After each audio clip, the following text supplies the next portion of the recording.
Hello friends, my self CA Chetan Malik and मैं आपके CA inter में टैक्स एंड कॉस्ट का पेपर आप लोग को पढ़ाता हूं।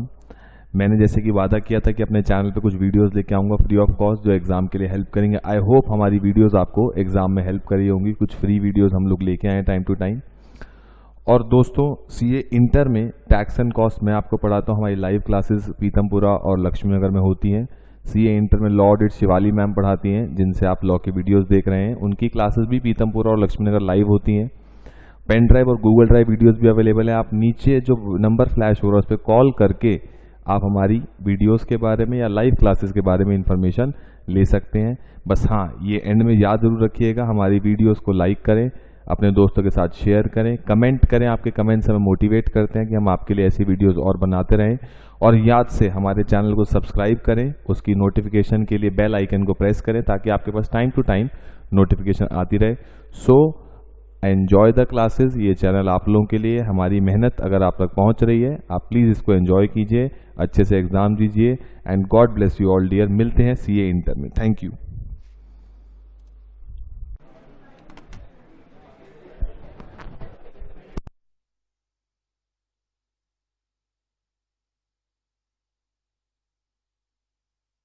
हाँ जी, लास्ट क्लास में हम लोगों ने accounting concept, convention and principle शुरू किए थे। बातें बिल्कुल बंद कर दो। अकाउंटिंग कन्वेंशंस का मतलब क्या था? कन्वेंशंस का मतलब प्रथाएं, बेसिकली जो ट्रेडिशंस पुराने जमाने से चलती आ रही हैं।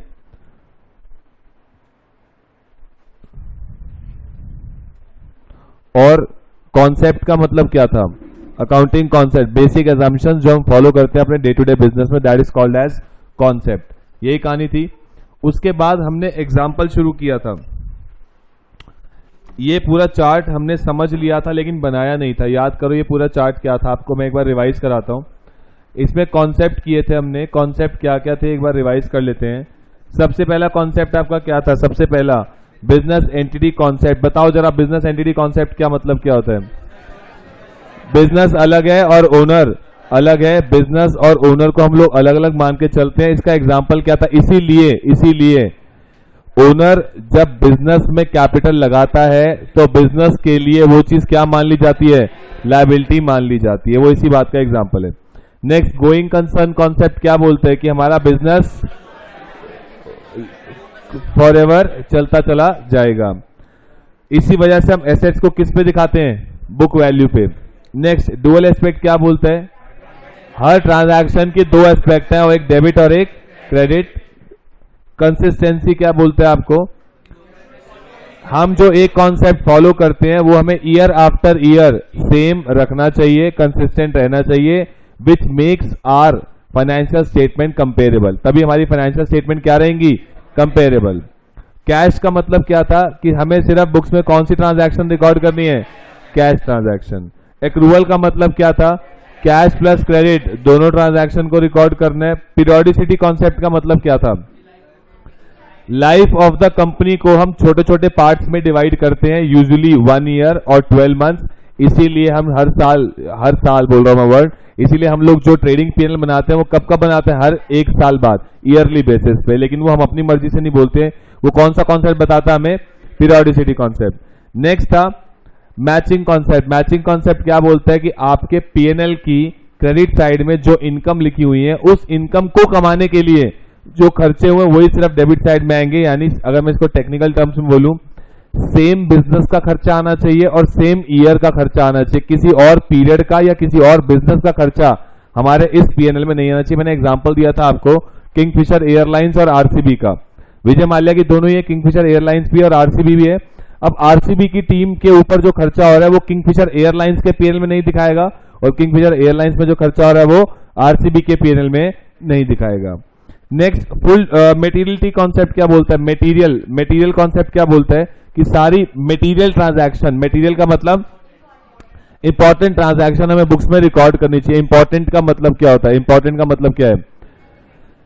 कि जो चीजें इररेलेवेंट है हमें उसे क्या कर देना चाहिए? इग्नोर कर देना चाहिए। जैसे कि अगर हमारी ट्रांजैक्शन 400 रुपए 50 पैसे की होगी, इसका मतलब क्या है? हमें 50 पैसे क्या कर देने चाहिए? इग्नोर कर देने चाहिए। और सिर्फ ट्रांजैक्शन कितने में रिकॉर्ड करनी चाहिए? 400 में। पॉइंट क्लियर हुआ। इसका ऑपोजिट कॉन्सेप्ट है फुल डिस्क्लोजर। ऑपोजिट का मतलब जो इसकी उल्टी बात बोलता है। मेटीरियलिटी क्या बोलता है? सिर्फ इंपॉर्टेंट चीजें रिकॉर्ड करो। फुल डिस्क्लोजर क्या बोलता है? सब कुछ रिकॉर्ड करो। अगर ट्रांजैक्शन 400 रुपए 50 पैसे किया तो आप अपनी बुक्स में 400 रुपए 50 पैसे पूरे दिखाओ। लेकिन मेटीरियलिटी क्या बोलता है? 50 पैसे को इग्नोर कर दो, सिर्फ 400 रुपए दिखाओ। कंजर्वेटिज्म कॉन्सेप्ट क्या बोलता है? कंजर्वेटिज्म कह लो या प्रूडेंस कह लो, ये कॉन्सेप्ट क्या बोलता है? फ्यूचर के प्रॉफिट्स को हम आज ही रिकॉर्ड नहीं करेंगे, लेकिन फ्यूचर के लॉसेस को हम आज रिकॉर्ड कर लेंगे। इसका सबसे बड़ा एग्जांपल, क्लोजिंग स्टॉक को कॉस्ट पे दिखाना या लोअर वैल्यू पे दिखाना is an example of conservatism concept. Cost concept क्या बोलता है? कॉस्ट कॉन्सेप्ट कि आप अपनी जितनी भी चीजें आप लेकर के आ रहे हो उसको हिस्टोरिकल कॉस्ट पे दिखाओगे। मैंने इसका एग्जांपल दिया था आपको कि मेरा एक दोस्त है, उसके पास एक कार है जिस कार की मार्केट वैल्यू 5 लाख है, लेकिन क्योंकि वो इंडिया छोड़ के जा रहा है तो मुझे उसने कार 2 लाख में बेच दी। मेरी जेब से कार को खरीदने के पैसे कितने गए? 2 लाख। मेरे को गाड़ी की कॉस्ट कितनी पड़ी? 2 लाख। तो बुक्स में गाड़ी की कॉस्ट कितनी दिखाऊं? 2 लाख, चाहे उसकी मार्केट वैल्यू 5 लाख की क्यों ना हो। पॉइंट क्लियर हो गया। मनी मेजरमेंट क्या बोलता है? जो ट्रांजैक्शन मनी की टर्म्स में मेजर की जा सकती है हम सिर्फ बुक्स में वही रिकॉर्ड करेंगे। यानी क्वालिटेटिव ट्रांजैक्शन को हम बुक्स में रिकॉर्ड नहीं करते हैं, क्वांटिटेटिव ट्रांजैक्शंस को हम बुक में रिकॉर्ड करते हैं। नेक्स्ट, रेवेन्यू रिकॉग्निशन का मतलब क्या था? मैंने इसमें पिज्जा का एग्जांपल दिया था आपको। रेवेन्यू रिकॉग्निशन, एक कंपनी कोई भी ऑर्गेनाइजेशन अपनी बुक्स में रेवेन्यू को कब रिकॉग्नाइज करती है? जब सेल क्या हो जाती है? कंप्लीट। और सेल कब कंप्लीट होती है? जब हम रिस्क ट्रांसफर कर देते हैं। मैंने इस एग्जांपल लिया था, आपने डोमिनोज में फोन किया भैया पिज्जा मंगाना है, उसने पिज्जा वहां बनाना शुरू कर दिया। दूसरा, पिज्जा डिलीवरी बॉय लेके निकल गया। तीसरा, डिलीवरी बॉय ने पिज्जा आपके हाथ में थमा दिया। तो सेल कब कंप्लीट होगी? जब पिज्जा उसने आपके हाथ में दे दिया, क्योंकि उसकी जो गुड्स का रिस्क था वो उसने अपने सर से उठा के आपके सर पे दे दिया है। तो एट दिस पॉइंट डोमिनोज को अपनी बुक्स में सेल की एंट्री पास करनी चाहिए। रेवेन्यू मतलब सेल को रिकॉग्नाइज अपनी बुक्स में तब करना चाहिए जब आपकी सेल क्या हो जाए? कंप्लीट हो जाए। और सेल कब कंप्लीट होगी? जब आपने गुड्स जो है सेलर पार्टी जो मार्केट में माल बेच रहे वो अपने गुड्स का रिस्क ट्रांसफर कर दे किसके ऊपर? बायर के ऊपर। पॉइंट क्लियर हो गया। यही किया था हमने, लेकिन इसको नोट नहीं किया था हमने। अब आए जरा आप हॉरिजॉन्टल पेज निकालें और इस पूरे चार्ट को नोट करें। अच्छा, एक बात और छोटी सी, इस पे क्वेश्चन आता है एग्जाम में। इतने सारे कॉन्सेप्ट हैं, इतने सारे कॉन्सेप्ट में से 3 कॉन्सेप्ट ऐसे हैं जो बेसिक है। बेसिक का मतलब अगर कुछ ना कहा जाए तो ये एज्यूम्ड होता है कि वो 3 कॉन्सेप्ट हर ऑर्गेनाइजेशन पे लगेंगे ही लगेंगे। वो 3 कॉन्सेप्ट होते हैं जीएसी। जीएसी का मतलब गोइंग कंसर्न, एक्रूअल और कंसिस्टेंसी। ये 3 ऐसे कॉन्सेप्ट हैं, अगर कुछ ना कहा जाए तो हर ऑर्गेनाइजेशन पे ये 3 कॉन्सेप्ट लगेंगे, ऐसा एज्यूम्ड मान लिया जाता है। These 3 are basic concept. Point clear हो गया। अब इसको कर लो नोट, फिर हम लोग आगे चलेंगे। आप जो एरोज बनाओगे 1 2 3 4 5 6 7, 7 ऊपर,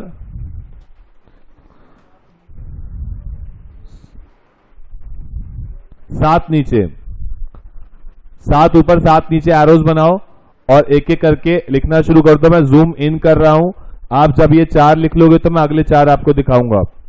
ऊपर हेडिंग कुछ भी नहीं है, ऊपर हेडिंग है सिर्फ concept.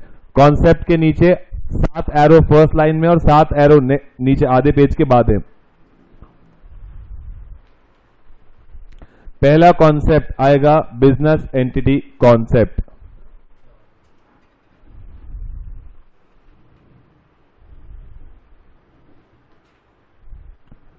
Business entity concept.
Next class में आपको एक जादू दिखेगा, इस क्लास में दिखेगा, नेक्स्ट क्लास में दिखेगा, बहुत अच्छा, तुम आओगे, मजा आएगा आपको इस क्लास में आने में, नेक्स्ट क्लास में मंडे को।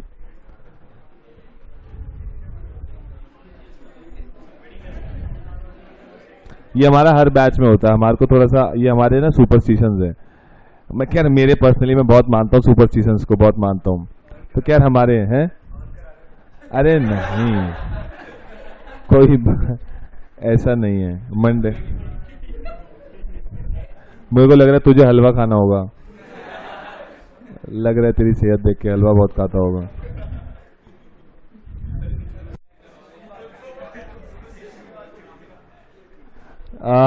कहाँ रह गए थे तुम, और हो भी तुम दोनों लड़के और लेट भी आ रहे हो, तो थोड़ा सा ट्रेंड खराब है हमारे देश में आजकल। और प्लीज हाँ, मेरी बातों का ना प्लीज बुरा मत माना करो, मैं क्लास में मजाक करने वाला हूँ क्लास में, और मेरी और तुम्हारी उम्र में ज्यादा फर्क नहीं है, तो as a friend, as a तो मैं तो अभी तुम्हारा छोटा भाई हूं, तो मेरी बातों का बुरा ना माने आप लोग। ये भी बात है। चलो करो करो, ये हो गए, चारों नोट हो गए। ये एग्जाम्पल लिख लेना, एसेट्स को बुक वैल्यू पे रिकॉर्ड करना is an example of going concern. Balance sheet और अकाउंटिंग इक्वेशन में देखने को मिलती है डुअल एस्पेक्ट, और कंसिस्टेंसी तक सबने नोट कर लिया। चलो कोई बात नहीं, आगे नोट करो आगे के।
चलिए हो गया, नोट हो गया यहां तक।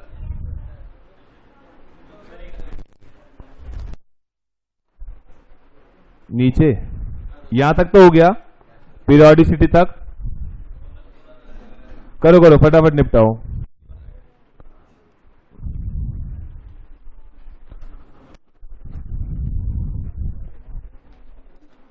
यहां जाओ, इधर शिफ्ट हो जाओ।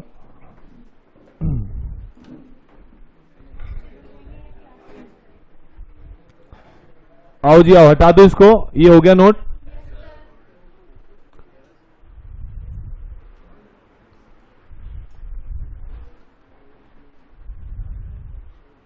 सबका हो गया, हटा दूं। नेक्स्ट नीचे वाले कॉन्सेप्ट पे आ जाओ, matching, materiality, full disclosure, conservatism. Matching,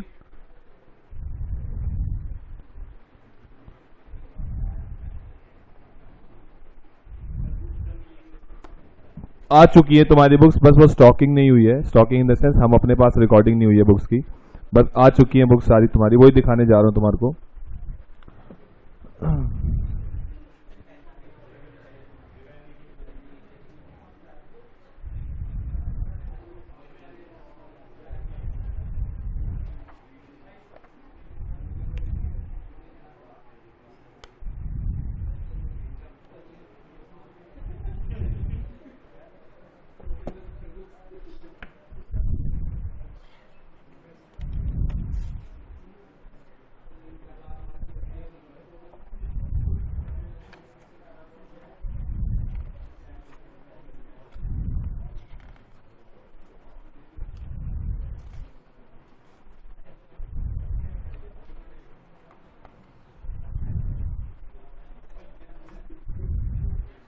चलो जी हटा दूं इसको।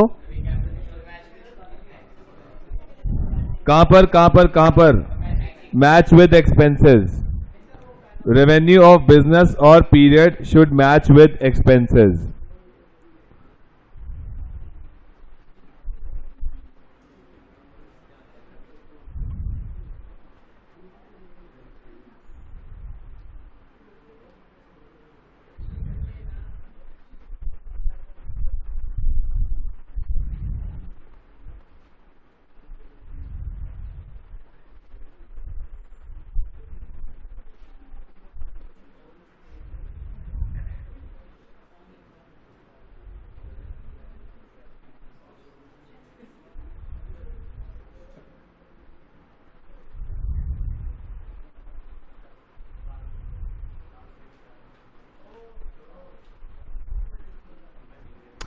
और ये लिखा है एक्सेप्शन ऑफ मेटीरियलिटी, मेटीरियलिटी का एक्सेप्शन है फुल डिस्क्लोजर। आपको ऐसा क्वेश्चन आ सकता है एग्जाम में कि what which concept is an exception of materiality, materiality के एक्सेप्शन या उसकी ऑपोजिट बात कौन सी करता है, फुल डिस्क्लोजर। इसको एक्सप्लेन करो। तो क्वेश्चन किसी भी एंगल से पूछ सकता है, आपको जानकारी होनी चाहिए।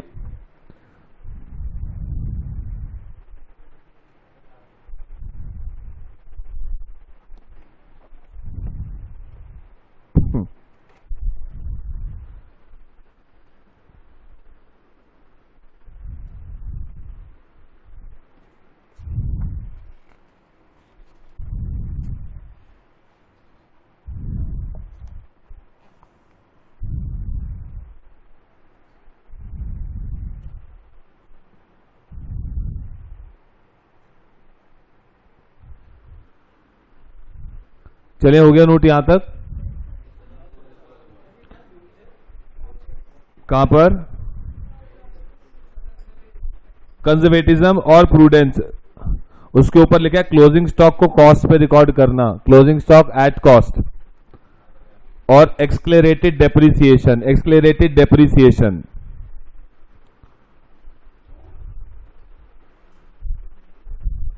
एक्सक्लेरेटेड डेप्रिसिएशन, डेप्रिसिएशन को ज्यादा आज दिखाना बाद में कम दिखाना, मतलब खर्चों को आज ज्यादा दिखाना, is an example of conservatism. ये हो गया, नोट हो गया यहां तक।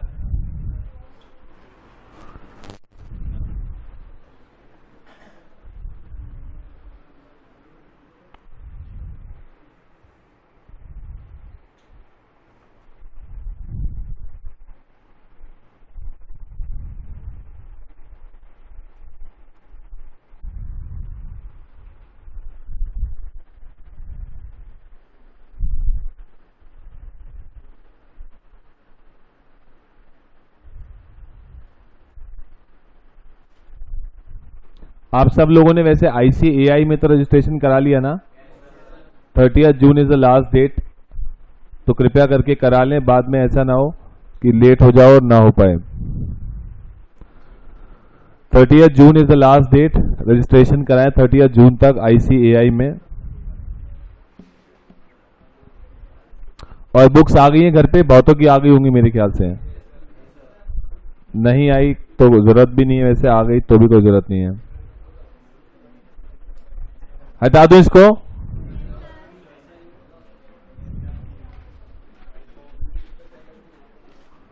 ये हो गया, नोट हो गया यहां तक।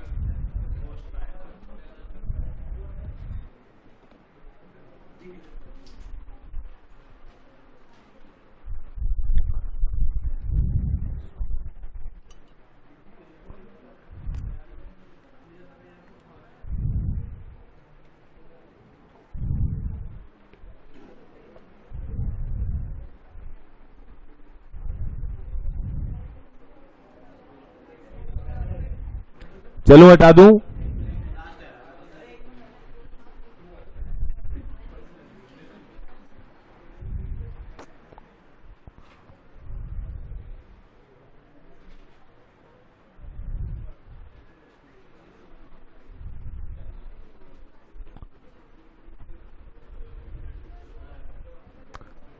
हटाओ जी, हो गया नोट।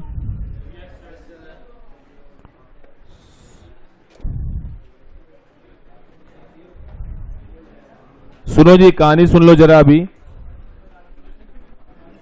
आपकी बुक आ चुकी है अकाउंट्स की, वो स्टॉकिंग हो रही है, तो आपको मिल जाएगी, 1-2 दिन में मिल जाएगी मैक्सिमम।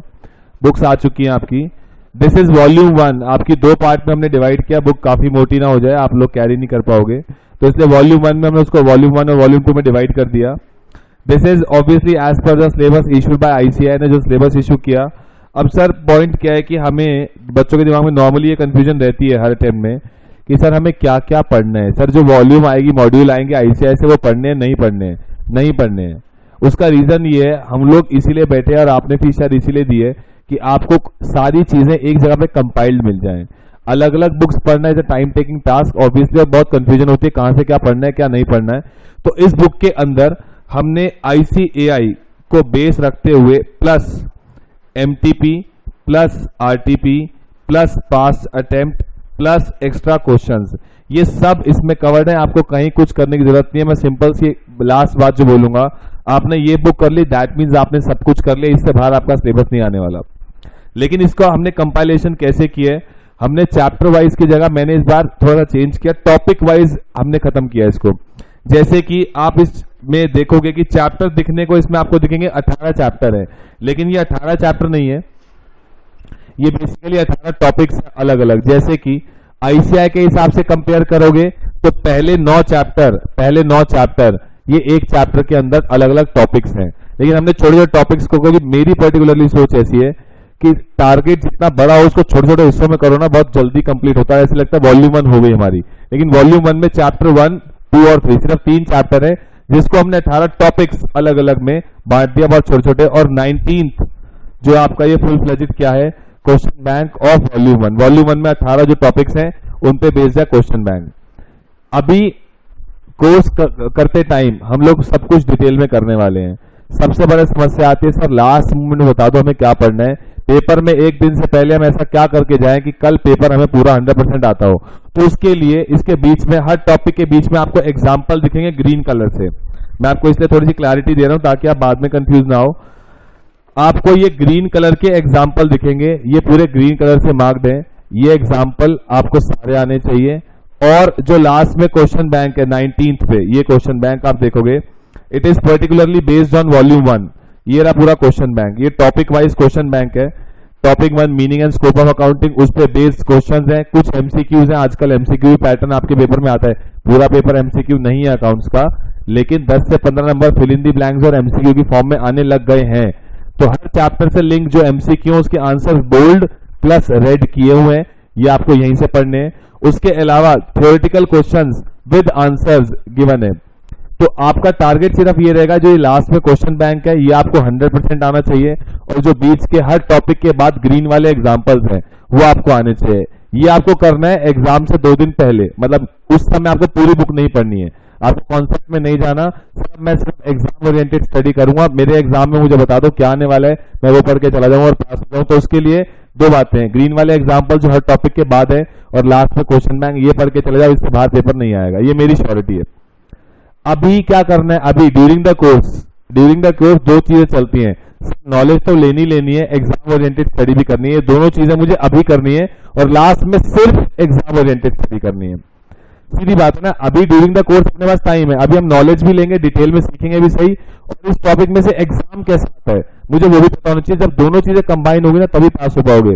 सिर्फ नॉलेज ले लोगे और ये नहीं पता इस टॉपिक में से क्वेश्चन कैसा आता है, तो एग्जाम में दिक्कत आएगी। और सिर्फ एग्जाम ओरिएंटेड स्टडी रटते रहोगे तो नॉलेज नहीं ले पाओगे, जो आगे आपको इंटर लेवल फाइनल लेवल में दिक्कत देगी। सीए में अपने दिमाग से निकाल दो कि आप रट के पास हो जाओगे, ये बात दिमाग से बिल्कुल कतई दूर निकाल दो। अगर आपको कॉन्सेप्ट नहीं आते, क्लैरिटी नहीं है, लॉजिक नहीं पता किसी कॉन्सेप्ट का, तो आप सीए नहीं कर पाओगे। फाउंडेशन कर लोगे, इंटर और फाइनल तो कतई नहीं कर पाओगे। फाइनल का रिजल्ट सिर्फ 3% है, अगर आपको पता हो 100 में से सिर्फ 3 बच्चे पास होते हैं, तो आप लगा सकते हो कि कौन से आईक्यू लेवल के बच्चे पास होते होंगे या क्या होता होगा। 3% रिजल्ट है फाइनल का सिर्फ। आजकल अच्छा हो गया, 5% हो गया, 100 में से 5 बच्चे पास होते हैं। तो आप ये लगा सकते हो कि क्या आईक्यू लेवल, रटने से पास नहीं होने वाले, दिमाग से निकाल दो। तो उसके लिए अभी ड्यूरिंग द कोर्स कंटेंट आप सारी चीज जितनी समझ सकते हो समझो, नॉलेज लो, साथ साथ क्वेश्चन बैंक करो chapter wise, exam oriented study भी साथ साथ होगी। लास्ट मोमेंट पे सर मुझे नॉलेज जितनी लेनी थी जीवन भर वो ले ली, पेपर से एक दिन पहले 2 दिन पहले कॉन्सेप्ट नहीं याद समझने होते, वो जब अब जीवन भर तक नहीं समझे तो अब क्या समझ लोगे, लास्ट में एक दिन में क्या उखाड़ लोगे। उन लोगों के लिए बोल रहा हूँ, लास्ट मोमेंट पे 2 दिन में क्वेश्चन बैंक पूरा घोट के पी जाना और एग्जाम्पल ढंग से कर जाना, इससे बाहर पेपर नहीं आने वाला, ये मेरी श्योरिटी है। लेकिन अभी आपको क्या करना चाहिए, जो हम लोग क्लास में जो भी चीजें करेंगे, देखो हर टाइप का बच्चा है क्लास में, मुझे कोई दिक्कत नहीं है, जो जैसा आपको ठीक लगे, मेरा काम है एडवाइस करना, rest is your wish, whatever you do आपके ऊपर है वो सब। अभी आपको क्या करना चाहिए, जो भी कॉन्सेप्ट हम क्लास में करते हैं उस कॉन्सेप्ट से रिलेटेड बुक रीडिंग कर लेनी चाहिए। बुक रीडिंग घर जाके, इसके अंदर जो टेक्स्ट लिखा है वो एक बार घर जाके पढ़ लो, मेरे से लिखवा लो, कम से कम 20 नंबर का फर्क पड़ जाएगा उन बच्चों में जो घर जाके बुक रीडिंग करेंगे। अदरवाइज जो लोग नहीं करेंगे उनमें 20 नंबर का फर्क पड़ेगा, क्योंकि बुक रीडिंग से 2 बातें क्लियर होती हैं। एक तो सर मेरी इंग्लिश इंप्रूव होती है, जो सर ने समझाया था क्या वो इंग्लिश पढ़ के समझ में आ रहा है कि नहीं आ रहा मुझे। दूसरी चीज, आपकी थ्योरी बहुत अच्छी हो जाती है। जब आप बुक रीडिंग करते हो ना तो थ्योरी लिखने के लिए आपको लाइन सेंटेंसेस समझ में आने शुरू होते हैं। कल को थ्योरी पेपर आता तो मैं आराम से लिख पाऊंगा, बिकॉज मेरी एक वोकैबुलरी जो 12th तक इतनी स्ट्रांग नहीं थी, लेकिन फाउंडेशन में मैंने पूरी अकाउंट्स की बुक पढ़ डाली, जिसके कारण मेरी वोकैबुलरी बहुत स्ट्रांग हो गई है। तो मैं अब थ्योरी बहुत इजीली लिख सकता हूं। ये 2 बातों का आपको फर्क पड़ेगा। मानो इस चीज को ना मानो, मेरा काम है बताना, मैं बार बार रिपीट नहीं करूंगा। ऑब्वियसली घर आके मैं चेक नहीं कर रहा हूं आप पढ़ रहे हो नहीं पढ़ रहे हो, लेकिन मैं क्लास में आपको कवर सब करा दूंगा। बुक रीडिंग क्लास में पॉसिबल ही नहीं है, वो आपको घर जाके एक एक टॉपिक होगा। क्लास में तो 2-3 टॉपिक ही होंगे ऑब्वियसली एक क्लास में, रोज का रोज पढ़ लोगे तो हो जाएगा। लास्ट में सोचोगे लास्ट में करेंगे, कुछ नहीं होने वाला लास्ट में। और अभी से ही फाउंडेशन लेवल से, इसको हम फाउंडेशन क्यों बोलते हैं, फाउंडेशन का मतलब होता है बेस, एक बिल्डिंग का बेस। अगर आप अभी से अपना बेस स्ट्रॉन्ग करके नहीं चलोगे, इंटरनल फाइनल में दिक्कत आने वाली है। ये मेरे से लिख के ले लो आप। अभी से एक अच्छी आदतें आपको डालनी पड़ेंगी। आप थोड़ा सा अंदाजा लगाओ, ये मैं खैर फर्स्ट क्लास में बताता हूं। अप्रोक्सीमेटली 1 लाख बच्चा पेपर देता है फाउंडेशन का, 1 लाख, और 1 लाख में से मात्र 20% रिजल्ट जाता है, 20%। मैं कहता हूं चलो इसका डबल भी कर लूं मैं, 40% रिजल्ट भी गया। आपकी किस्मत ज्यादा अच्छी है, उस टाइम में 40% चला गया, तब भी कितने बच्चे पास हुए 1 लाख में से 40,000 जिन्होंने फाउंडेशन क्लियर किया। इंटर का रिजल्ट 20% है, 40,000 का 20%, कितने बच्चे रह गए, 8,000 बच्चा रह गया। 1 लाख में से 40,000 ने फाउंडेशन क्लियर किया, 40 में से 8 ने इंटर क्लियर किया, 8,000 का 5% रिजल्ट लगा लो, फाइनल जो क्लियर करेंगे 400। 1 लाख ने शुरू की थी journey, clear CA final count करके सिर्फ 400 बच्चे। वो 400 कौन होते हैं, तुम में से ही होता है कोई ना कोई, जिसके पास दिन में 24 घंटे है, बस साथ में एक डिटर्मिनेशन है, एक डेडिकेशन है टुवर्ड्स स्टडीज, कि जो मुझे कहा गया मैं करूंगा। वो कोई एलियन के बच्चे नहीं होते। मैं सीधी बात दिमाग में डाल दूं, आपके दिमाग में कहीं लगता हो कोई ओवर या एक्स्ट्रा अब 24 घंटे दिन में सबके पास, उससे ज्यादा तो कोई भी नहीं पढ़ सकता। आपके कैलिबर के हिसाब से, आपकी ग्रास्पिंग पावर के हिसाब से आपको डेली का डेली पढ़ना चाहिए। ये नहीं देखना चाहिए कि दूसरा 6 घंटे पढ़ता है तो मैं भी 6 घंटे पढ़ूं। हो सकता है वो नालायक है, उसको 6 घंटे लगते हो जो चीज करने में, आपको वो चीज करने में 2 घंटे लगे, लेकिन एटलीस्ट करो तो सही। ये बात नहीं होती कि वो 6 घंटे पढ़ता है आपको भी 6 घंटे पढ़ने हैं। मेरे भैया बोलते थे दिन में 10-10, 12-12 घंटे पढ़ो, भैया को गोली मार दो, अब खत्म, वो कॉन्सेप्ट खत्म। देखो सबके सिचुएशन अलग है, सबकी ग्रास्पिंग पावर अलग है, सबके कॉन्सेप्चुअल क्लैरिटी अलग है, घर में सिचुएशन अलग है, बहुत चीजें मैटर करती हैं। बस इतना दिमाग में डाल लो कि मैं जो डेली का डेली पढ़ रहा हूं उसकी मुझे बुक रीडिंग घर जाके करनी है, और उससे रिलेटेड अगर कोई होमवर्क है तो मुझे साथ साथ करना है। साथ साथ कर लोगे हो जाएगा, लास्ट में मोमेंट पे इतना सारा सिलेबस हो जाएगा नहीं कर पाओगे। तो जो मेरी बातों को समझे, एक बार में क्लियर करना चाहता है बहुत अच्छी बात है, नहीं करना चाहता रेस्ट इज योर विश। और थोड़ा सा रैंक के बारे में पता है आपको, रैंक का मतलब क्या होता है। 1 लाख में से 40,000 बच्चों ने फाउंडेशन क्लियर किया, टॉप 50 जो पहले 50 बच्चे होंगे उनकी रैंक आती है ऑल ओवर इंडिया। उन 40,000 बच्चों में से पहले 50 की रैंक आती है, जिसमें मेरी नहीं आई थी, ठीक है। उसके बाद 40,000 में से सिर्फ कितने पास होते हैं, 8,000, 20%। उसमें आई वॉज रैंक 10th, मेरी रैंक 10th थी ऑल ओवर इंडिया। उस 8,000 में से 400 बच्चे पास होते हैं फाइनल में, उसमें से मेरी रैंक 13 थी ऑल ओवर इंडिया। लेकिन मैं बोलता हूं मैं कोई खास नहीं पढ़ता था, मैं सीधी बात बोलता हूं, दिमाग में ये मत डालना कि पता नहीं आगे से सवाल आंसर आप कितना पढ़ते थे, ऐसा कुछ नहीं है। मेरा खेलने कूदने में बहुत इंटरेस्ट था, बहुत ज्यादा। पढ़ाई में बिल्कुल इंटरेस्ट नहीं था, बिल्कुल भी। बट ठीक है, मन में डर था, सीनियर्स ने बिठा रखा था मन में डर कि अगर इतना नहीं पढ़ोगे तो फेल हो जाओगे। उस फेल होने के डर में मैं अपनी औकात से ज्यादा पढ़ गया, सीधी बात, फैक्ट इज फैक्ट, फैक्ट यही है। मैं फेल होने के डर से, यार मैं फेल ना हो जाऊं, अपनी औकात से ज्यादा पढ़ के चला गया। मेरे 12th में सिर्फ 84% मार्क्स थे, कोई ज्यादा नहीं थे। मेरे से बहुत ज्यादा वाले लोग यहां बैठे होंगे अभी, मेरे से बहुत ज्यादा वाले लोग। और कम वाले डिमोटिवेट ना हो, सर के 84 तो तभी होता है एक बार में। ऐसा कुछ नहीं है, ऐसा कुछ नहीं है। 60-70% वाले बच्चों की बड़े प्यार से सी हो सकती है। अब डिटर्मिनेशन चाहिए। अब तक जो किया उसे कुएं में डाल दो, भूल जाओ। अब डिटर्मिनेशन चाहिए। अब अगर पढ़ लोगे एक बार में क्लियर कर जाओगे, नहीं पढ़ोगे आपके पास ना कुछ ऑप्शन सोच के चलना, मुझे लॉजिकल जवाब देना। अगर सीए नहीं हुई तो क्या बीकॉम ग्रेजुएट, बीकॉम करोगे एसएल से और खुश रहोगे हमने जीवन में कुछ कर लिया। मैं उसके लिए आंसर दे रहा हूं, हमारा पियोन जो है वो बीकॉम ग्रेजुएट है एसएल से, तो वैसी नौकरी मिलेगी उसके बाद। ये बात दिमाग में रख लेना आपने। हमारा पियोन है 8,000 की नौकरी करता है, पानी पिलाता है, चाय बनाता है, वॉशरूम साफ करता है, उसको मिलते हैं 8,000 रुपए महीने के। That is he is BCom graduate from SL and he is doing MCom also. तो अब तुम हिसाब लगा सकते हो अपने दिमाग में ना, जिनके माता पिता का तो बिजनेस है, सुन लो बनिए, जितने भी है सुन लो ध्यान से। जिनके तो माता पिता का बिजनेस है और पता है बड़े होके टोन निकाल के वहां गल्ले पे ही बैठना है, तो उनकी बात मैं नहीं कर रहा हूं, उनकी बात मैं नहीं कर रहा हूं कि उनको पता बिजनेस में जाना है, सीए हुई तो ठीक, ना हुई तो ठीक। लेकिन जिनको करियर बनाना है अपने बलबूते, माता पिता एक सर्विस लाइन में है और जॉब के अगेंस्ट जॉब ऐसी मिलने वाली है नहीं, आपको करियर अपना खुद बनाना पड़ेगा। और कॉमर्स का जिसे कहते हैं ना बादशाह, किंग टाइप का कोर्स है सीए। कॉमर्स लाइन में इससे ऊपर कोई कोर्स नहीं है। अगर आपने ये कर लिया जहां पर कोई कोटा सिस्टम नहीं है, मेहनत है बस, तो आपका करियर बहुत अलग लेवल पे बनेगा। थोड़ा सा अगर मैं आपको गाइड करूं, जब सीए कंप्लीट हुई थी मेरी, तो मेरा कैंपस प्लेसमेंट हुआ था। कैंपस प्लेसमेंट मतलब आईसीआई में कंपनीज आती हैं जो कि आपको जॉब ऑफर करती हैं। मेरी एयरटेल में जॉब लगी थी, 18 लाख रुपए का पैकेज लगा था स्टार्टिंग, 1.5 लाख रुपए महीना। मेरे माता पिता भी नहीं कमाते थे, मेरा वहां पे जॉब लगी थी। सिर्फ किस बलबूते कि हाँ मैंने 4-5 साल अच्छे से मेहनत की है, अच्छे से 4-5 साल कर लोगे। मेरा कुछ नहीं जाने वाला, मेरी अच्छी कमाई है, माता पिता की अच्छी कमाई है, तुम्हारा जाएगा। और लड़कों को स्पेशली शादी नहीं होगी अच्छी लड़की से, मैं पहले बता दूं। अगर तुम एसओएल से करते हो तो नहीं होने वाली, कुछ नहीं होने वाला। मैं कहता रहा हूं जिनके माता पिता का बिजनेस है, तेरी वैसे भी नहीं होने वाली। समझ ले, मजाक था, बुरा मत मानियो, ठीक है। पॉइंट समझ लो, पॉइंट समझ लो, बातें नहीं करो। जिनके माता पिता का बिजनेस है बट स्टिल उनको लगता है मुझे कुछ अपने बलबूते करना है, तो पढ़ लो। ये सिर्फ लाइफ लॉन्ग लेक्चर भाषण लगेगा अभी आपको, पर प्लीज इस चीज को समझो। पैसे तुम्हारे जा रहे हैं, टाइम तुम्हारा जा रहा है, मेरा कुछ नहीं जा रहा, माता पिता का कुछ नहीं जा रहा, सिर्फ तुम्हारा जा रहा है जो जा रहा है। करियर तुम्हारा नहीं बनेगा। तो मेरा काम था एज अ छोटा भाई समझाना, रेस्ट इज योर विश, ठीक है। तो ये बुक आपको मिल जाएगी और ये बहुत मेहनत से बुक बनाई गई है ऑब्वियसली। तो प्लीज इसके एग्जाम्पल जितने भी हैं, इलस्ट्रेशन बीच में जितनी भी है वो सारी करनी है। क्वेश्चन बैंक हम लोग साथ साथ क्लास में कवर करेंगे, क्लास में पूरा करेंगे हम लोग, इसको टेंशन मत लो। और इसमें मेरा समझाने का सिर्फ एक मोटिव है, बताओ क्या? तुम पास हो जाओगे तो फीस आएगी ना इंटर में, तुम इंटर में आओगे तो हमारे को फीस दोगे, पास नहीं होगे तो फीस कैसे दोगे हमारे को? सीधी बात यही है। अच्छा चलो आगे चलते हैं। नेक्स्ट अच्छा नेक्स्ट सुनो।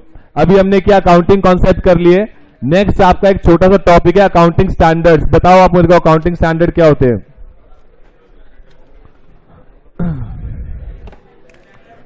अच्छा मुझे बताओ, बातें नहीं करो, सुनो। मुझे एक बात बताओ, कंपनी, अगर कोई कंपनी है, कंपनी उसको कभी भी कोई प्रॉब्लम होती है, कंपनी को कोई भी इश्यू आता है रिगार्डिंग एनीथिंग, तो कंपनी के रूल्स एंड रेगुलेशंस कहां लिखे हुए हैं? कंपनीज एक्ट में। पार्टनरशिप फर्म को अगर कोई दिक्कत आती है तो पार्टनरशिप एक्ट है 19, पता नहीं बता 32। सिमिलरली आपको अकाउंट्स में कोई दिक्कत आ रही है तो सारी प्रॉब्लम्स के सॉल्यूशन कहां लिखे हैं? Accounting standards. तो अकाउंटिंग स्टैंडर्ड्स हैं क्या? बेसिकली रूल्स एंड रेगुलेशंस, जिसके अंदर सारे छोटे छोटे टॉपिक्स के बारे में लिखा हुआ है। आपने 12th में या 11th में कैश फ्लो स्टेटमेंट भी किया था, उसका फॉर्मेट वो कैसे बनेगा वो सब कहां लिखा था? AS3 में। AS3 आपने बनाया हो, cash flow statement as per AS3। तो बेसिकली अकाउंटिंग स्टैंडर्ड्स होते क्या है? रूल्स एंड रेगुलेशन, जिसके अंदर क्या होता है? बेसिकली होता है एक पर्टिकुलर टॉपिक के बारे में सारी बातें कि कल को इसमें प्रॉब्लम आएगी तो क्या करना है क्या नहीं करना। और अकाउंटिंग स्टैंडर्ड कौन इश्यू करता है हमारे देश में? ICAI। ICAI ने क्या किया हुआ है? एक बॉडी बनाई हुई है, उस बॉडी का नाम है ASB, accounting standard board. ICAI के अंडर ही ये बॉडी है। ICAI ने ये बॉडी बना रखी है अकाउंटिंग स्टैंडर्ड बोर्ड, जिसका काम है स्टैंडर्ड्स को बनाना और इश्यू करना। लेकिन नाम किसका आता है? इश्यू कौन करता है? ICAI। लेकिन ICAI के अंदर एक पर्टिकुलर डिपार्टमेंट जो बनाता है उसका नाम क्या है? ASB, accounting standard board. आज तक कितने एएस इशू किए गए हैं? 32 एएस आज तक इशू किए गए हैं। सबके नाम मैं आपको बता दूंगा, इंपॉर्टेंट कौन से, वो हमें याद होने चाहिए। जिसमें से 4 आर विड्रॉन। विड्रॉन का मतलब 4 स्टैंडर्ड्स को वापस ले लिया गया, उसमें कुछ ना कुछ गलतियां थी, वो वापस ले लिए गए। तो ऑन पर्टिकुलर डेट, आज की डेट पे कितने एएस वैलिड है? 28। अब इसका ऑब्जेक्टिव क्या था? हमने एएस क्यों बनाए? क्या ऑब्जेक्टिव था एएस को बनाने का? सबसे पहला हार्मोनाइजेशन। इसका मतलब क्या है कि अगर दो लोगों के बीच में या दो फर्म्स के बीच में या किसी के बीच में भी डिस्प्यूट आता है तो उसको हम हार्मोनाइज कर पाए, उनके लिए एक सेट स्टैंडर्ड रूल्स बना पाए कि कल को इसमें दिक्कत आएगी, दो व्यक्तियों के बीच में डिस्प्यूट हो गया, वो कहता है जी अकाउंट्स ऐसे करेंगे, वो कहता है जी अकाउंट्स ऐसे करेंगे, तो उसको हार्मोनाइज करने के लिए उस डिस्प्यूट को हमने क्या बना दिए? Accounting standards. Eliminate non comparability. इसका मतलब क्या है? तो कंपेरेबिलिटी पॉसिबल नहीं हो पाएगी। अगर हम अलग अलग तरीके से काम करेंगे तो दो ऑर्गेनाइजेशन या ये कह लो एक ही ऑर्गेनाइजेशन अपने इस साल के रिजल्ट को पिछले साल से कंपेयर नहीं कर पाएगी। तो हम नॉन कंपेरेबिलिटी को खत्म कर दें, इसलिए हमने एएस बनाया। Next, set of accounting policies. आपको एक रूल्स मिल जाते हैं अकाउंटिंग स्टैंडर्ड बनाने के पीछे ऑब्जेक्टिव क्या है कि आप एक सेट ऑफ रूल्स मिल जाएंगे, सब लोग उसी दिशा में काम करेंगे। और रिड्यूसिंग अकाउंटिंग ऑल्टरनेटिव्स। इसका मतलब क्या है? एक चीज को करने के जो 10 तरीके हैं उसको हमने रिड्यूस करके एक तरीका बना दिया ताकि कोई डिस्प्यूट ना हो। पॉइंट क्लियर हो गया? एग्जाम में डायरेक्ट क्वेश्चन आता है 4 नंबर का, what are the objectives of accounting standards. Accounting standard बनाने के क्या ऑब्जेक्टिव है? दोबारा रिपीट करते हैं। पहला पॉइंट क्या आया? हार्मोनाइजेशन। दूसरा, एलिमिनेट नॉन कंपेरेबिलिटी। तीसरा, सेट ऑफ अकाउंटिंग पॉलिसी। और चौथा, रिड्यूसिंग अकाउंटिंग ऑल्टरनेटिव्स। थ्योरी का आंसर लिखने के लिए मैंने आपको पहले ही बताया था 4 नंबर का अगर क्वेश्चन आ रहा है तो आपको 4 हेडिंग अगर पता है, 2 नंबर उस बात के हैं, और 2 नंबर अंदर की इंग्लिश अगर आप सही से लिख रहे हो तो 2 नंबर उस बात के हैं। तो हेडिंग याद होना सबसे मेन पॉइंट है। मैंने आपको पहले भी कहा था 4 नंबर का क्वेश्चन आएगा, या तो 4 हेडिंग लिखो या फिर 8 हेडिंग लिखो, बीच में 6 हेडिंग मत लिखो। 4 लिख के अंदर एक्सप्लेन कर दो या फिर 8 हेडिंग लिखो, उसके अंदर एक्सप्लेन करो। तो आओ जरा इसको नोट करें। हेडिंग डाल लो अकाउंटिंग स्टैंडर्ड्स और नोट करना शुरू करते हैं।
चलिए, हो गया, नोट हो गया यहां तक।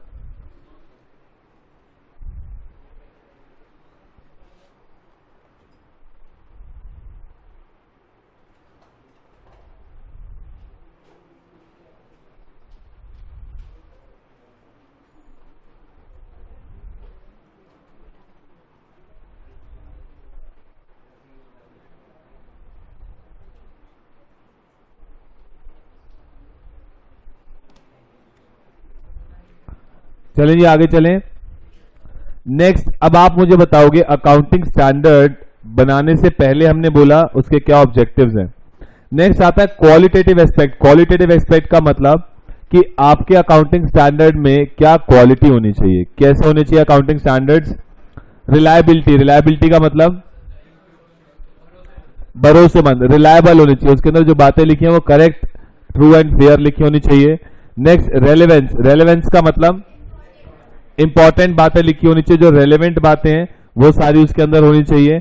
अंडरस्टैंडेबिलिटी का मतलब समझ में आनी चाहिए, ऐसा नहीं हो आप अपने इंडियन यूजर्स को दिखा रहे हो लिख दिया चाइनीज लैंग्वेज में, ऐसा नहीं होना चाहिए। और कंपेरेबिलिटी, कंपेरेबिलिटी का मतलब उसके अंदर ऐसा कुछ होना चाहिए कि उसको अगर हम फॉलो करें तो हमारे अकाउंट्स आपस में क्या रहे, कंपेरेबल रहे। ये ना हो कि मैं उसको फॉलो कर रहा हूं और अकाउंट्स ही नॉन कंपेरेबल हो गए, ऐसा नहीं होना चाहिए। इन चारों में से दो बेसिक चीजें जो होनी ही चाहिए, या दो बेसिक जो हर जगह होती ही है, reliability and relevance. Point clear हुआ। ये एग्जाम में आता है एक बार सवाल कि दो बेसिक क्वालिटेटिव एस्पेक्ट क्या होती है, एक्सप्लेन। तो बेसिक क्वालिटेटिव एस्पेक्ट क्या होती है, रेलेवेंस एंड रिलायबिलिटी, और आपको इसको एक्सप्लेन करना था, चारों को एक्सप्लेन नहीं करना था। पॉइंट क्लियर हो गया, नोट करो इसको।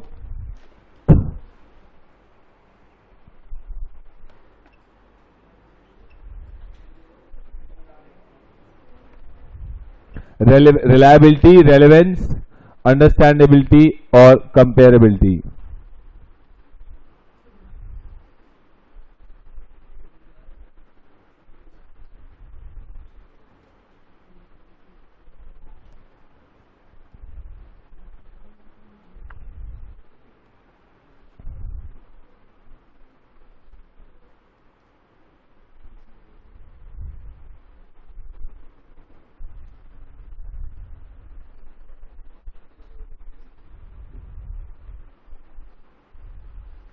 हो गया, नोट हो गया यहां तक।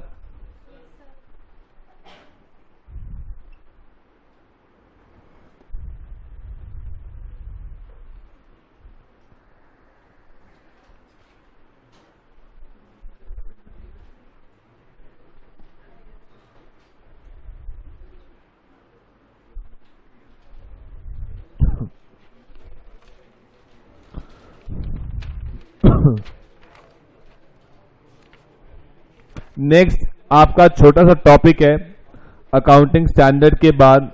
देखो जरा हेडिंग डालो, अकाउंटिंग पॉलिसी। आप मुझे बताओगे अकाउंटिंग पॉलिसी का क्या मतलब होता है। पॉलिसी का मतलब क्या होता है?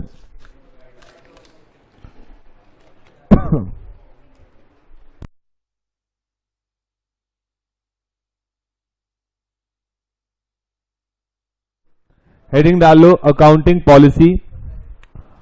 अकाउंटिंग पॉलिसी का मतलब क्या होता है? अकाउंटिंग पॉलिसी का मतलब, पॉलिसी का मतलब क्या होता है?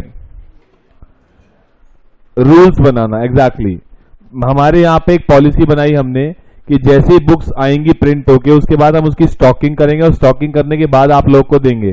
This is a policy, simple सी बात है, हमारे यहाँ की एक पॉलिसी है, हमारे यहाँ का एक रूल है। तो अकाउंटिंग पॉलिसी का मतलब अकाउंट्स में फॉलो होने वाले रूल्स। अब एक बात बताओ इस डेफिनेशन से बताना आप मेरे को। अकाउंटिंग पॉलिसी का मतलब होता है रूल्स और प्रिंसिपल्स, और सेकंड पॉइंट क्या है, how to apply those rules. मैंने एक रूल बना दिया, लेकिन वो रूल कैसे अप्लाई होगा वो भी पॉलिसी का ही पार्ट है, वो भी रूल का पार्ट है। रूल बनाना और वो कैसे अप्लाई होगा इज कॉल्ड एज पॉलिसी। और यही दोनों चीजें जब अकाउंट से लिंक होती है, अकाउंट्स में कोई रूल बनाना और वो रूल कैसे फॉलो होगा is called as accounting policy. Point clear हो गया, नोट करो पहले इसको।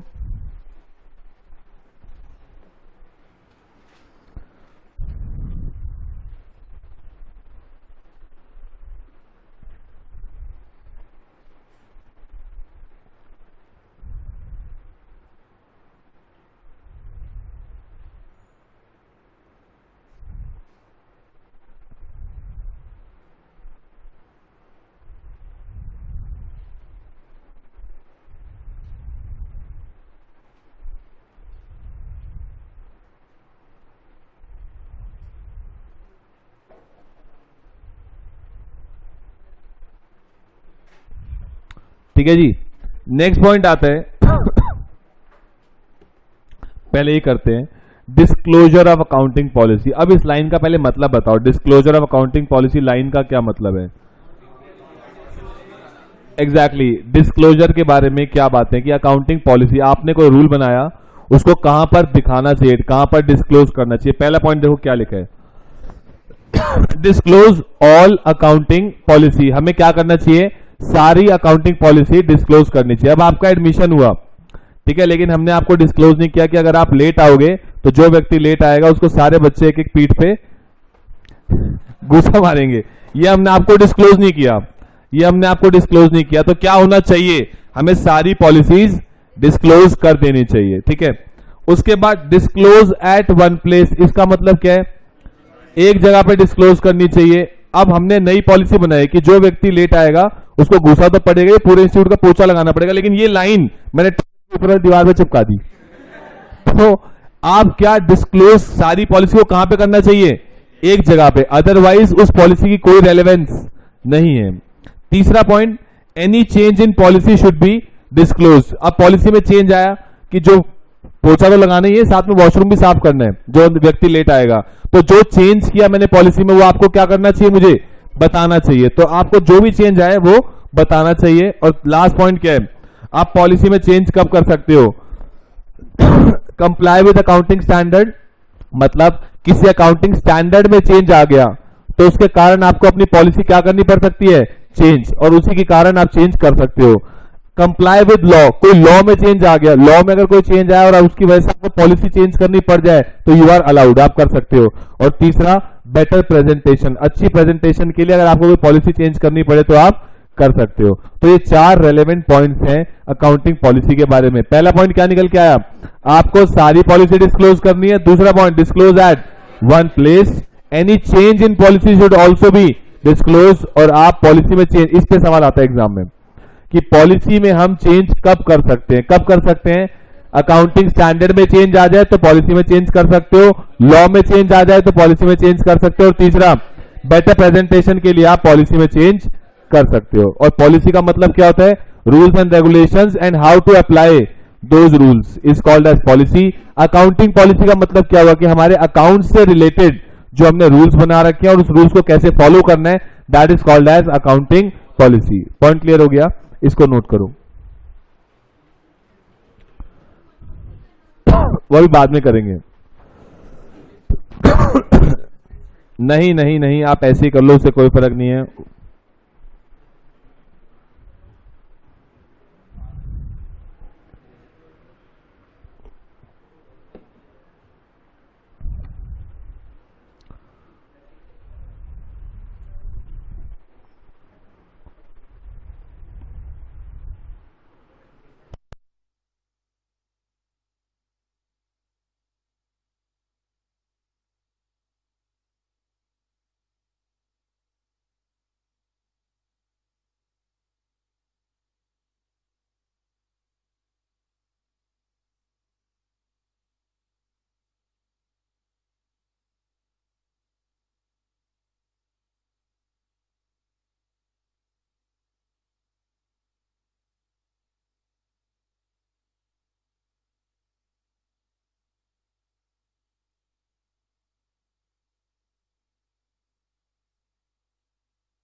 चलें जी, हो गया, नोट हो गया यहां तक।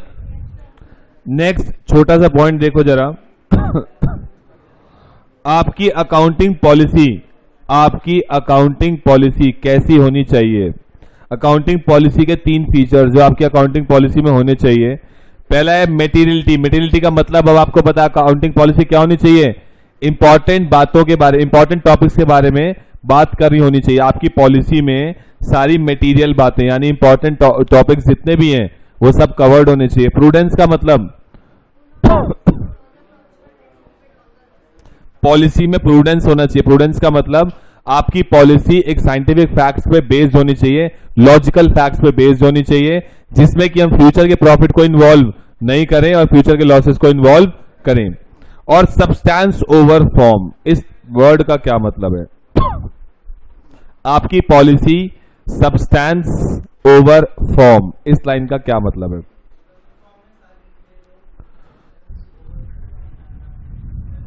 इन 3 वर्ड्स का कुछ मतलब है, मैं आपको एग्जांपल देता हूं। समझना जरा ध्यान से। एक लॉ है, एक एग्जांपल लेते हैं। एक लॉ कहते हैं कि अगर आप मर्डर करोगे तो आप जेल जाओगे। अगर आप मर्डर करोगे तो आप जेल जाओगे। This is form, this is law. ये बात कौन कहता है? ये मैं नहीं कहता, ये बात कौन कहता है? लॉ कहता है। ये एक फॉर्म है। एक फॉर्म का मतलब ये एक लॉ है, स्टैट्यूट है।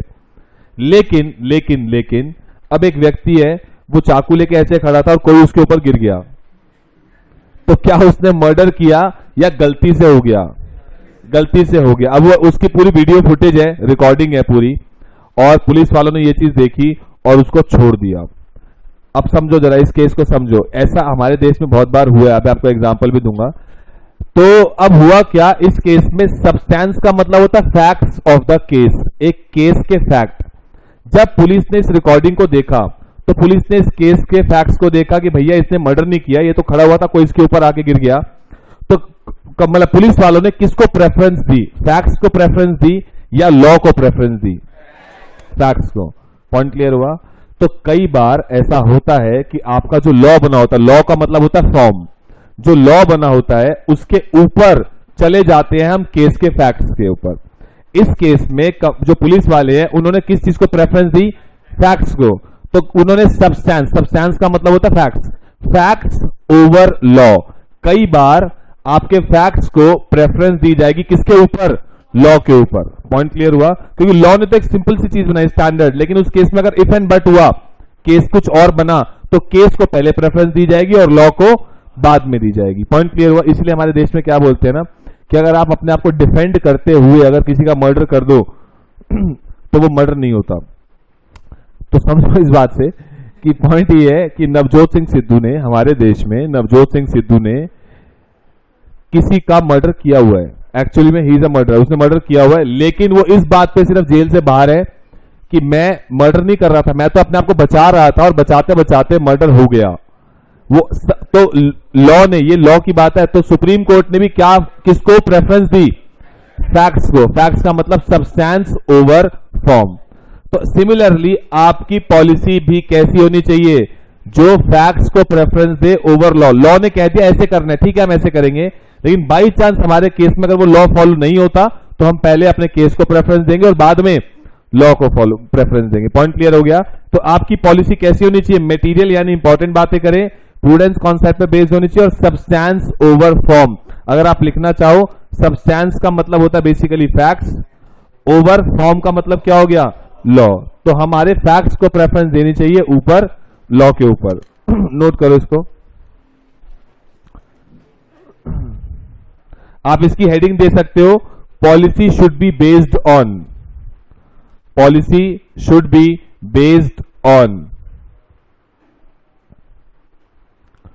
Policy should be based on.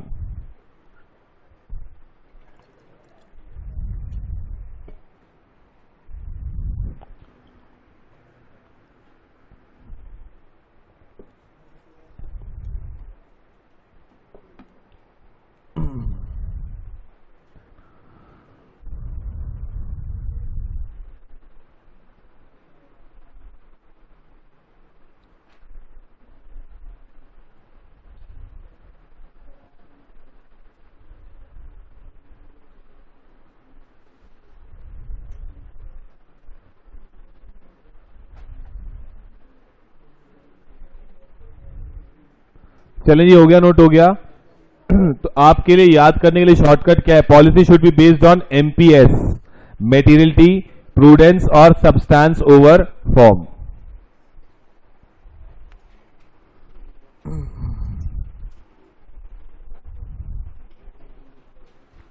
चलें आगे चलें।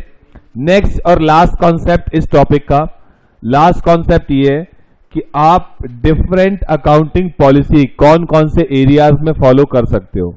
अकाउंटिंग स्टैंडर्ड ऐसा बोलते हैं कि आप different accounting policy in 3 areas में फॉलो कर सकते हो। डेप्रिसिएशन, इन्वेस्टमेंट की वैल्यूएशन और इन्वेंट्रीज की वैल्यूएशन के अंदर आप different accounting policies year by year follow कर सकते हो। कोई टेंशन वाली बात नहीं है, ये हम नहीं कह रहे, ये अकाउंटिंग स्टैंडर्ड बोलता है कि different accounting policies can be followed in the area of depreciation, investment and inventories. Sir एक बात बताओ, ये जो पूरी अकाउंट्स है जो हमारे लिए इतनी सिरदर्दी बन चुकी है हमारे जीवन में, ये अकाउंट्स बनाई किसने? तो ये अकाउंट्स बनाई है लेट श्री लूसियो पेसिलियो। कहां बैठ के बनाई थी? इटली में। कभी कभी आता है एक नंबर के लिए सवाल कि अकाउंट्स बनाई किसने है? अकाउंट्स बनाई है इस भाई ने, लूसियो पेसिलियो। कहां बैठ के बनाई है? इटली में। लेट श्री, लेट श्री मैं तो मैंने मजाक के लिए लिख दिया, ठीक है, लिख लो अब।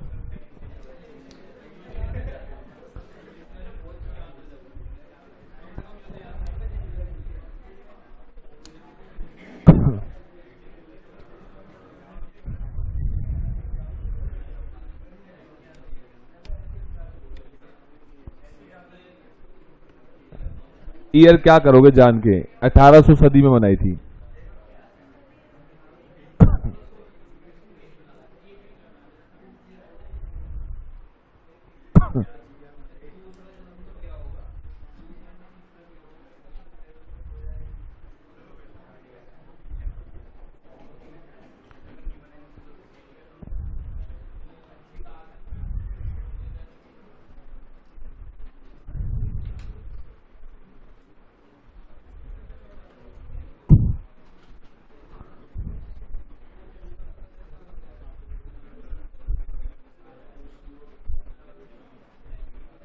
चले जी आगे चले, हो गया नोट यहां तक?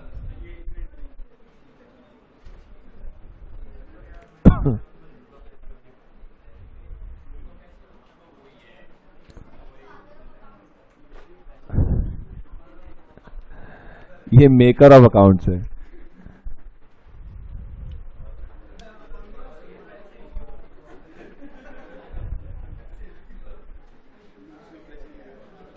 चलिए आगे चले। Next point, next next next, छोटा सा आज का आखिरी कॉन्सेप्ट। हेडिंग डाल लो, contingent asset and contingent liability.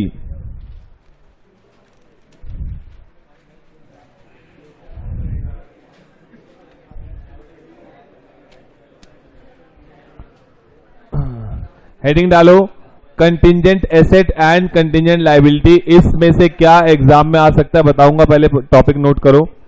Heading डाल लो, contingent asset and contingent liability. आप मुझे बताओगे, मैं आपसे 3 वर्ड पूछ रहा हूं। कंटिंजेंट एसेट में मेरे को नहीं जाना अभी, मैं आपसे 3 वर्ड पूछूंगा, तीनों वर्ड्स के आप मतलब बताओगे। 3 वर्ड पूछने जा रहा हूं। पहला वर्ड है प्रोविजन, का मतलब क्या होता है। दूसरा वर्ड कंटिंजेंट लायबिलिटी का मतलब क्या होता है, और तीसरा वर्ड लायबिलिटी का मतलब क्या होता है।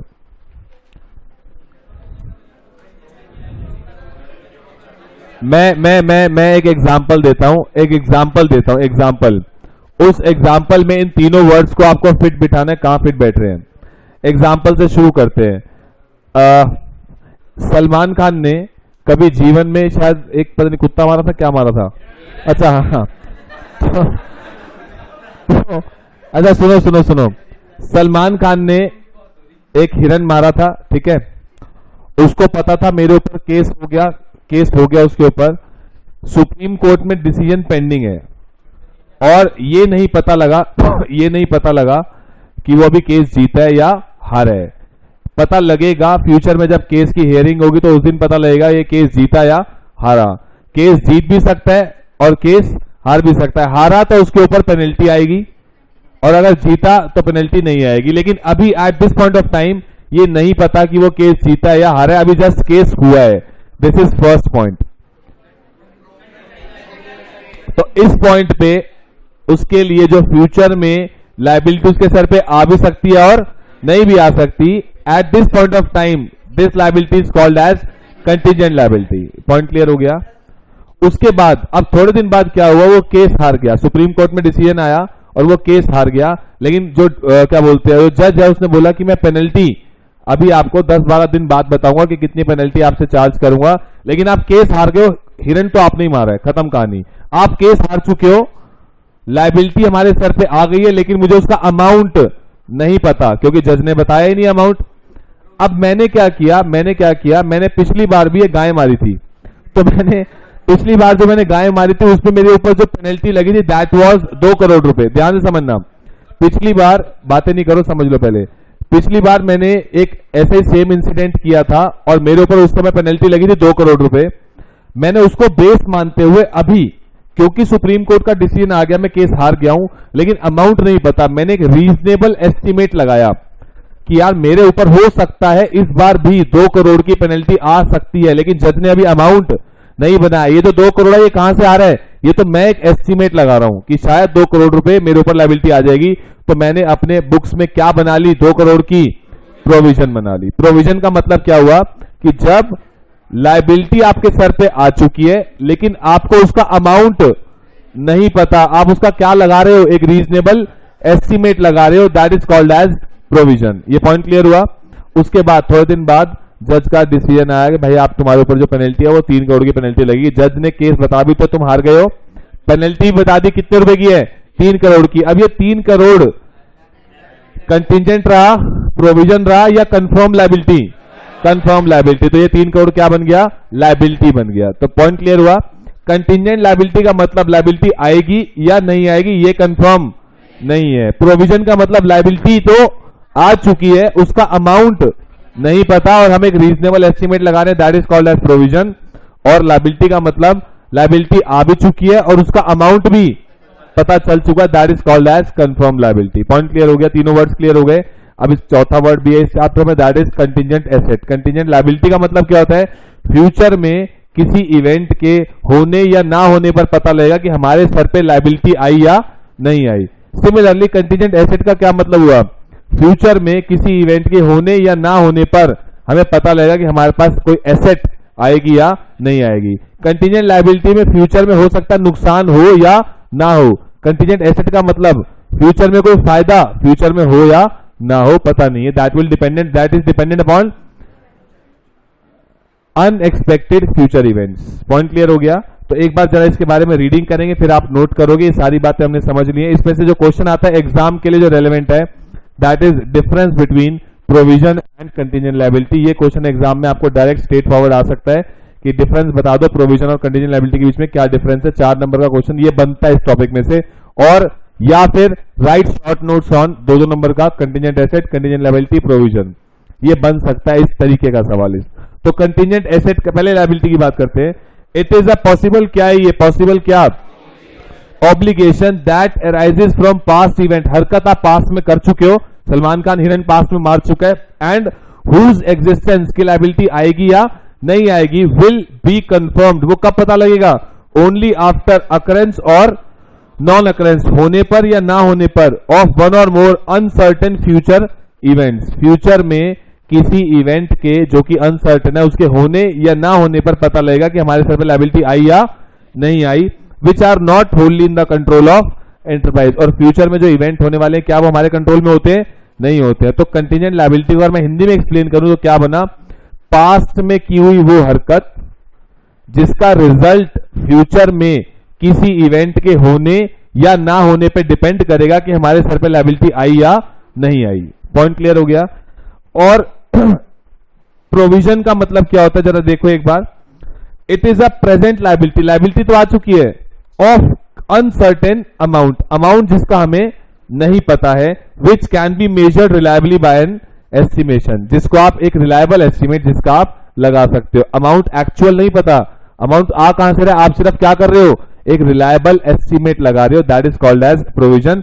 और कंटिजेंट लायबिलिटी का मतलब it is a possible obligation, ये तो पूरी डेफिनेशन उठा के हमने यहां पे लिख दिया, सेम डेफिनेशन उठा के हमने यहां लिख दी, जो 4 नंबर का आपको डिफरेंस करना है। Next, provision meets recognition criteria, इस लाइन का मतलब क्या है? अच्छा मुझे बताओ, मैं आपको इसको दूसरे टर्म में बोलता हूं। कंटिजेंट लायबिलिटी बचपन से आप कहां दिखाते आए हो? अपने मेन फाइनल अकाउंट्स में दिखाते हो या फुटनोट्स में दिखाते हो?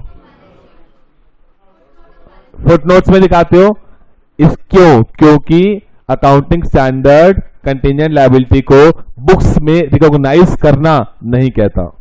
क्योंकि अकाउंटिंग स्टैंडर्ड कंटिजेंट लायबिलिटी को बुक्स में रिकॉग्नाइज करने को नहीं कहता, लेकिन अकाउंटिंग स्टैंडर्ड प्रोविजन को बोलता है बुक्स में क्या करो, रिकॉग्नाइज करो। तो प्रोविजन आज तक आपने बुक्स में बनाई है? Provision for depreciation, provision for doubtful debts, ये सब कहां, फुटनोट्स में बनाया या मेन बुक्स में बनाया?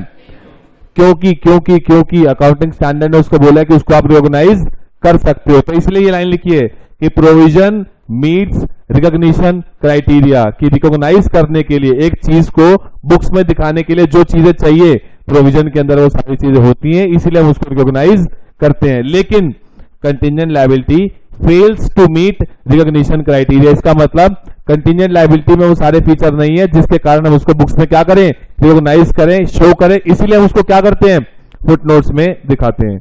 Next, if management estimate that it is probable that the settlement of an obligation will result in outflow, it is shown as provision। ये बात तो हमें पता ही है। प्रोविजन कब बनाई जाती है? जब मैनेजमेंट को ये तो कंफर्म हो चुका है कि अब मेरे भाई सर पे लायबिलिटी तो आएगी, लेकिन उसका अमाउंट क्लियर नहीं है। कंटिजेंट लायबिलिटी का मतलब क्या होता है? If outflow is not probable, outflow का होना प्रोबेबल थोड़ी होता है। It is based on any future uncertain event, it is disclosed as contingent liability in footnotes, footnotes में दिखाई जाती है। और चौथा पॉइंट आपको इसका क्या देना पड़ेगा, एक एक एग्जाम्पल। तो 4 नंबर का पॉइंट ऐसे बनेगा और आपको 4 में से 4 पूरे मिल जाएंगे अगर आप ऐसे प्रॉपर्ली आंसर लिखोगे तो। पॉइंट क्लियर हो गया? और कंटिजेंट एसेट का मतलब बताओ, it is a possible liability या it is a possible asset that arises from, हरकत मैं कब कर चुका हूं, पास्ट में, जिसका होना विल बी कंफर्म्ड बाय, जिसका रिजल्ट आना कब कंफर्म होगा, ओनली आफ्टर अकरेंस और non occurrence of future uncertain event. Future में किसी अनसर्टेन इवेंट के होने या ना होने पर पता लगेगा कि मेरे पास कोई एसेट आई या नहीं आई, जिसको जो which are not only in the control of enterprise, जो हमारे कंट्रोल में नहीं है। This is called as contingent asset. Point clear हो गया यहां तक? और इसको नोट करें फिर।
हो गया जी नोट यहां तक।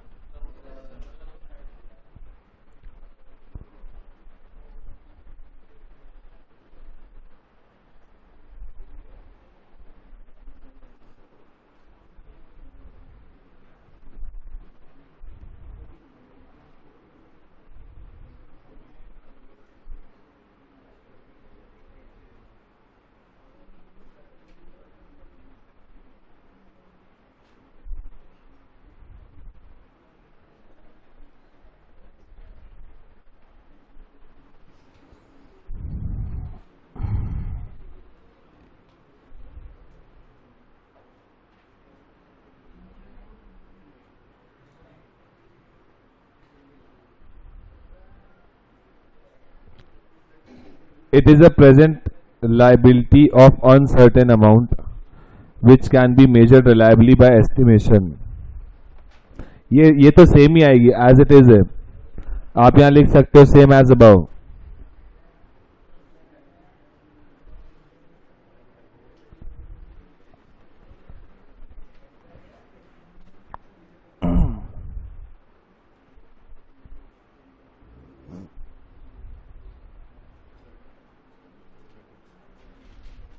चलिए हो गया यहां तक।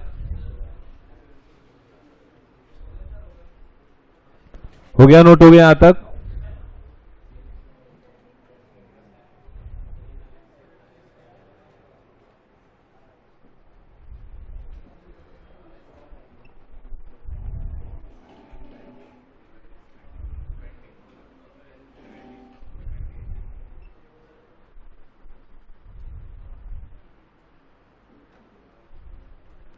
हटा दो जी इसको। हो गया यहां तक note.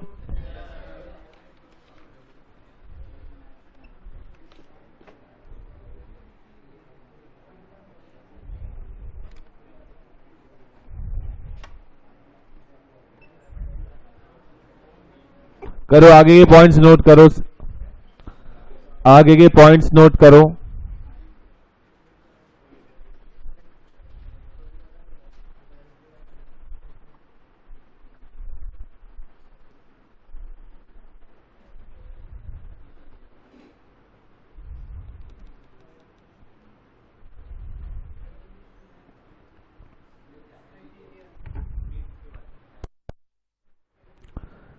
A provision meets recognition criteria.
चले जी हो गया नोट हो गया।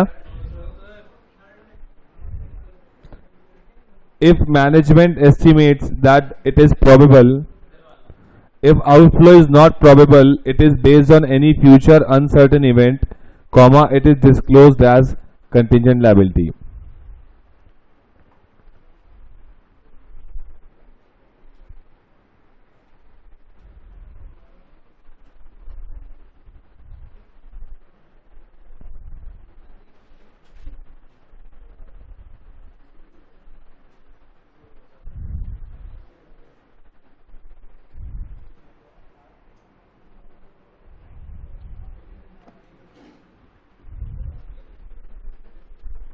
चले जी, हो गया यहां तक।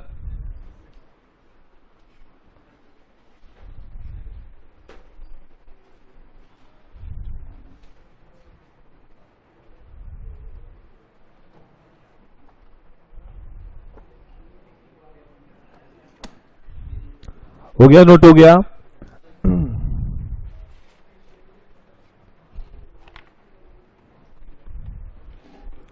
अभी आप इसमें चेक करोगे तो हमारा accounting concept, principles and conventions, ये हमने कर लिया, छोटा सा टॉपिक था। Contingent asset and contingent liability, ये हमने कर लिया। अकाउंटिंग पॉलिसीज के बारे में 2-3 बातें थी, वो हमने पढ़ ली हैं। अकाउंटिंग स्टैंडर्ड्स, ये हमने कर लिया है। और meaning and scope of accounting, ये हमने किया। तो इसमें से बहुत सिंपल कॉन्सेप्ट प्रिंसिपल हमने लास्ट क्लास में किया था, कंटिजेंट और पॉलिसी आज किया, और अकाउंटिंग स्टैंडर्ड आज किया। छोटे छोटे टॉपिक्स हैं। पहले 9 चीजें ये मिला के चैप्टर 1 है आईसीआई की बुक में। तो कंफ्यूज मत होना कि सर इतनी जल्दी कैसे चैप्टर खत्म हो रहे हैं। चैप्टर नहीं है, छोटे छोटे टॉपिक्स हैं, कॉन्सेप्ट्स हैं, जो हमने अलग अलग कर दिए अपनी ईज के लिए कि हमें इजीली समझ में आ जाए। और लास्ट मोमेंट पे बहुत इफेक्टिव होते हैं कि हमें क्या पढ़ना है क्या नहीं पढ़ना, टॉपिक वाइज अगर सेग्रीगेशन होती है तो। मैं आपको लास्ट मोमेंट पे इसमें से इंपॉर्टेंट मार्क करा दूंगा। लास्ट मोमेंट का मतलब क्या होता है कि जब हम सब कुछ डिटेल में 2-3 बार पढ़ चुके हैं, पर अब हम लास्ट मोमेंट आ चुके हैं, अब सब कुछ रिवाइज करने का टाइम नहीं है हमारे पास। तो ऐसा क्या रिवाइज करें कि जिसके एग्जाम में आने के चांसेस बहुत ज्यादा रहते हैं। इंपॉर्टेंट का मतलब वो होता है, इसका मतलब ये नहीं है 100% पेपर उसी में से आएगा, उसके अलावा भी कहीं से पेपर आ सकता है, पर उन टॉपिक्स की प्रोबेबिलिटी एग्जाम में आने की ज्यादा होती है। इंपॉर्टेंट का मतलब वो होता है। पॉइंट क्लियर हो तो वो मैं आपको मार्क करा दूंगा लास्ट में, क्या पढ़ना है, कौन कौन से क्वेश्चन पढ़ने हैं, ऑब्वियसली मार्क कराऊंगा, लेकिन अभी नहीं, अभी आपको सब कुछ पढ़ना है। ठीक है जी, मिलते हैं नेक्स्ट क्लास में, तब तक ओके, टाटा, बाय बाय।